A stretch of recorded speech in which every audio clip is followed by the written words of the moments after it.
I hope you are doing well. Today we'll talk about how to fix or how to solve the problem of jump button on the application of Fitbit. We click on settings, then we click on apps, default apps, app settings. In this page,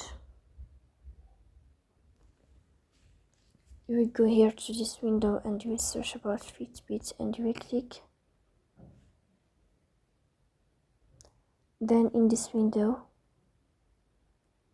you will search about Fitbit.